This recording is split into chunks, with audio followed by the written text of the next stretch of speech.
So today I do need you guys to take the Unit 1 assessment for me. It is a test over everything we have covered up to now. So the cause and effect and the sequencing. The problem solution that we just started is not on here. It's just the stuff we had done previously up to now. Okay. There are two stories. I will read both stories to you. And I will read each question and each answer choice. One thing I suggest is while I'm reading it and reading the questions and the answer choices, you might have a piece of paper or something to write down, and you might be able to answer your questions as I'm doing it and then just fill it in when I upload this test. It is a test grade. So I need your very best effort. Yeah, so let's just try our best. Like I said, I will read it to you and every answer choice and all of that as well. So camping without a phone. I couldn't believe it when my parents told me we were spending our winter vacation going camping.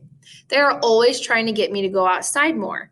It seems like my mom is constantly saying, "Brian, turn off your computer," or "Brian, put down your phone and talk to us." They don't seem to understand that I'm in the zone when I'm using a keyboard, so of course I don't want to stop. We drove for an hour to Everglades National Park. As soon as we got there, my cell phone stopped working. The precaution I had taken of fully charging it had done no good. I couldn't get a signal for it. Suddenly, I was facing 3 days of no contact with the outside world.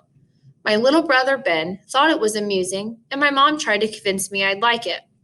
"You'll be able to look around more when you're not staring at that screen," she said. "You might have to act like a human being," said Ben as he started laughing. Then he escaped to the other side of the playground. We took a hike with a ranger in the afternoon. At first, I couldn't care less, but after a while, I started paying attention. By the end of the hike, I realized there was more action going on in the park than in most video games. It just didn't happen as obviously. First, the ranger explained that fires can be beneficial for the Everglades. Lightning starts the fires, the pines and some other trees resist fire, and their branches are too high for the fires to reach. Other trees and plants that try to take over from the pines are lower and get burned away. I could almost envision the fires burning around us while we walked as if they were on a video screen. Then we stopped to look at a pile of fur and little bones, apparently left behind by a bobcat. They were probably the remains of a rabbit. The ranger said that the bobcats hunt nearly every night and sometimes eat animals as large as a deer.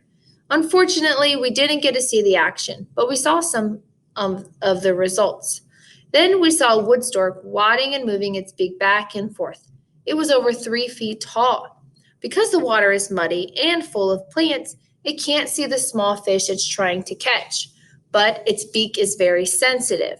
When it touches a fish, its beak snaps closed in 25 milliseconds. That's faster than some computer networks respond when I touch a key.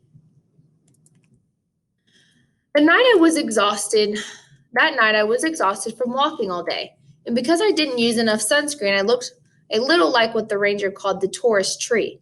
The gumbo limbo tree has reddish bark that peels off like it got sunburned. Even so, I woke up in the middle of the night, and I was terrified at first because of some mysterious sounds.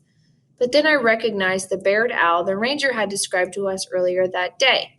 It sounds like it's calling out, "Who cooks for you? Who cooks for you?"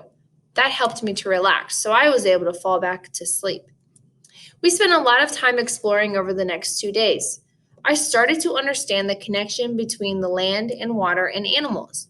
In the Everglades, you couldn't even get rid of the mosquitoes without creating a big change for other animals. Small fish eat mosquito eggs. Other fish eat the smaller fish. Large fish called gars eat those fish, and alligators eat the gars. If you eliminated the mosquitoes, you might lose some of the other animals higher up the food chain too. After we left, we talked in the car about the Everglades and how different it was from where we lived. Suddenly, right in the middle of our discussion, I heard a familiar tone from my phone. My friend Jeff was sending me a text. Without thinking, I reached for my phone, but then I put it back down. "Aren't you going to text back?" asked Ben. "And I will in a little while," I said. Ben looked stunned. My dad and mom looked at each other and just smiled. So there's the first story. The time's running out, so I'm going to read the questions on the next video.